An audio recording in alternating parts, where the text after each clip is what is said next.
جب کبھی آگ لگ جاتی ہے تو کیا کرتے ہیں؟ آگ کو بجھایا جاتا ہے نا، آگ کو بجھایا جاتا ہے، اس پہ پانی، مٹی یا جو بھی اس کا تریاق ہوتا ہے وہ کیا جاتا ہے۔ آج پوری دنیا میں آگ لگی ہوئی ہے، پوری دنیا میں آگ لگی ہوئی ہے، جس کے نتیجے میں بے سکونی، بے چینی، لڑائی جھگڑے، ناچاکیاں، دشمنیاں آپ ہر جگہ دیکھیں، ہر جگہ، صرف پاکستان، ہندوستان، امریکہ، افریقہ، برطانیہ، کہیں بھی جائیں، نفسی کہ میں کسی دوسرے کا گلا کاٹوں اپنی خواہش پورا کرنے کے لیے، پوری دنیا میں عالم ہے، ایک عجیب آگ لگی ہوئی ہے نفسی کی۔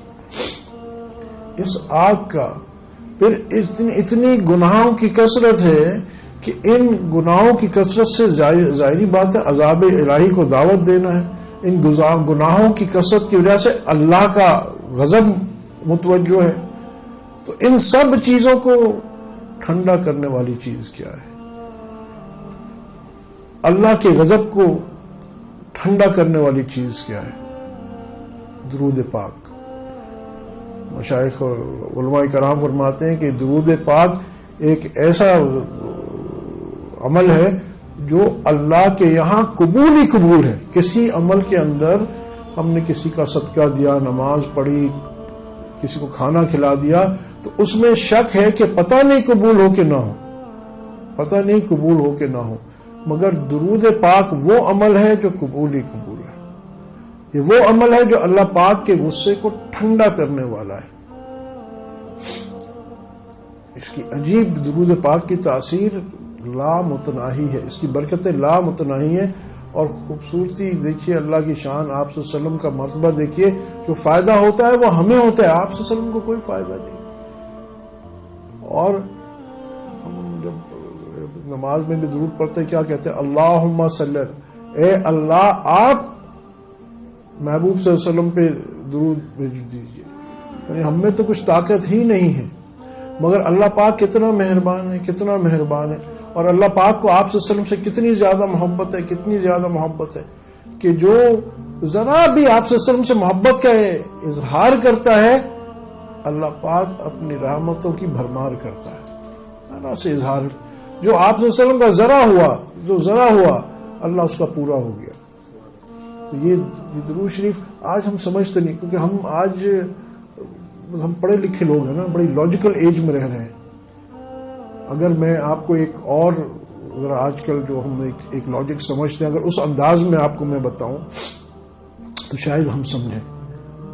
حقیقت نہیں ہے، صرف ایک لاجیکلی آپ کو درود شریف کی برکات سمجھانے کی کوشش کر رہا ہوں، اور جو انسانی عقل یا سائنٹیفک نالج کے اعتبار سے یوں سمجھیے کہ درود پاک کے اندر سے وہ فریکوینسی، جب آپ ہر لفظ جو آپ پڑھتے ہیں اس کے اندر سے ایک وائبریشن، ایک فریکوینسی نکلتی ہے، ٹھیک ہے؟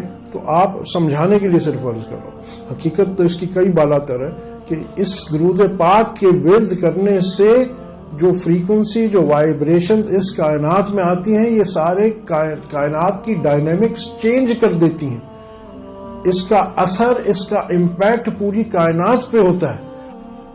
اللہ پاک کا جب غصہ اور جب کثرت درود شریف ہوتی تو اللہ پاک کے غصے کو یہ ٹھنڈا کرنے والی چیز ہے۔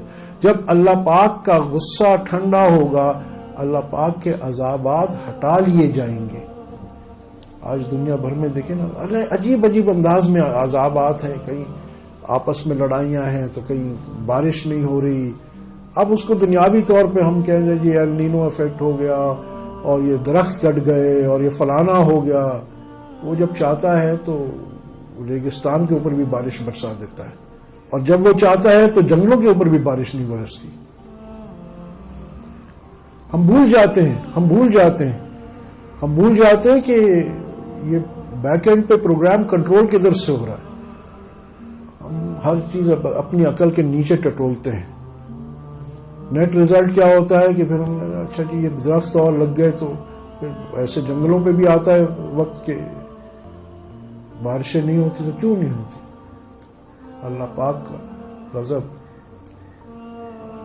زلزلے آ جاتے ہیں، ایک ہی جگہ پہ کیوں آتے ہیں زلزلے؟ وہ جی دیکھیں اللہ پاک نے یہ دنیا دارالاسباب بنائی ہے تو وہاں کوئی نہ کوئی لاجک تو ہوگی، کیونکہ اللہ پاک نے خود یہ دنیا دارالاسباب بنائی ہے، مگر اس کا حکم جب اس کا عذاب اور غضب متوجہ ہو جاتا ہے تو آپ خود سے یہ جو سونامیاں آتی ہیں، ذرا سوچے آپ نے کبھی ایک بالٹی پانی کی اٹھائی ہے، کتنا وزن ہوتا ہے، پانی کتنا بھاری ہوتا ہے. اگر ذرا بڑا سا ٹب ہو، کوئی 300-400 لیٹر کا ٹب ہو، اس کو 4 آدمی مل کے نہیں اٹھا سکتے. تو خود سوچئے کہ سمندر جو اتنی اونچی لہر اور میلوں میل، دیکھ رہا تھا وہ کہہ رہے تھے کہ جب یہ چلتی ہے تو سطح سمندر پہ 500 کلومیٹر فی گھنٹہ کی رفتار سے وہاں لہر چل رہی ہوتی، 500 جہاز کی رفتار ہے. اتنا یہ کتنی انرجی کتنی ہوگی، کتنا پاور ہوگا.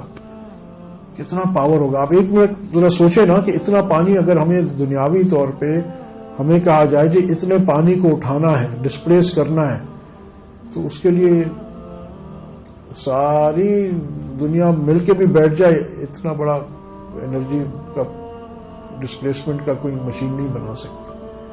قاصر ہیں. اور جب وہ مشین بنانا تو دو، جب وہ سونامی آ رہی ہوتی کوئی روک نہیں سکتا. ہاں یہ کہ اوپر سے وہ اس کی فوٹویں لیتے رہتے ہیں اور ایسے کہتے ہیں ہاں اگلی بار ایسا ہوا تو ہم بلڈنگ ایسی مضبوط بنائیں گے کہ وہ کھڑی رہے، ہم فلانا کہ ہمیں وارننگ سسٹم کے ہمیں 1 گھنٹہ پہلے، مگر اس کو روک لیں، اس کو ختم کر لیں، اس لہر کو وہیں کچھ نہیں کر سکتے. انسان بے بس ہے ایسے. مگر کیا چیز روک سکتی ہے اس اللہ کے عذاب کو؟ آج بھی جو حالات ہیں، آپ مسلمانوں پہ حالات بالخصوص دیکھیں پوری دنیا میں، اس کا تریاق کیا ہے؟ ظاہری اسباب ہم بے شک جتنے کریں منع نہیں ہے، مگر حقیقی تریاق کیا ہے؟ رجوع اللہ. اور رجوع اللہ کے معنی کیا ہے؟ طریقت محمد رسول اللہ صلی اللہ علیہ وسلم. اور آپ صلی اللہ علیہ وسلم کا طریقہ تب ملے گا جب آپ صلی اللہ علیہ وسلم کا عشق تمہارے اندر آئے. عشق کے بغیر حقیقی سنت آپ کے اندر نہیں آ سکتی.